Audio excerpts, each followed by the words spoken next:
Hi! Eighties, 90స్ kids మిఠాయి అంటే మా జమానా అన్నమాట. ఈ మిఠాయి ఎంతమందికి గుర్తుంది? దీని పేరైతే నాకు అస్సలు తెలీదు. అప్పుడు తెలీదు, ఇప్పుడు అసలే తెలీదనమాట. మా పిల్లల జమానా చూద్దామన్నా కూడా ఎక్కడ కనిపించట్లేదు. ఏం చేద్దాం, మొత్తం ట్రెండ్ అయిపోయిందనమాట. ఆ జమానా ఫుడ్ ఇప్పుడు ఈ పిల్లలు తింటున్నారా? తినట్లేదు కదా. అంతెందుకు, మా పిల్లలే తినట్లేదు. తప్పక నేను గుర్తు తెచ్చుకొని చేసుకొని తినటం తప్ప మా పిల్లలైతే చేయి కూడా పెట్టరు. సరేలేండి, మనం ఎంత చెప్పుకున్నా పురాణ జమానా మళ్ళీ రాదు కదా.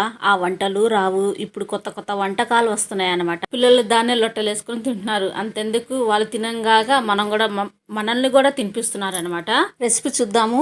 ఒక గిన్నెలో 1 కప్ మైదా, అలాగే 2 టేబుల్ స్పూన్లు ఆయిల్, రుచికి సరిపడా సాల్ట్ వేసేసి మంచిగా ఒకసారి కలుపుకోవాలన్నమాట. అలా కలుపుకున్న తర్వాత కొన్ని వాటర్ వేసేసి చపాతీ పిండి లెక్క గట్టిగా కలుపుకొని ఒక 10 నిమిషాలు రెస్ట్ ఇవ్వాలి మూత పెట్టేసి.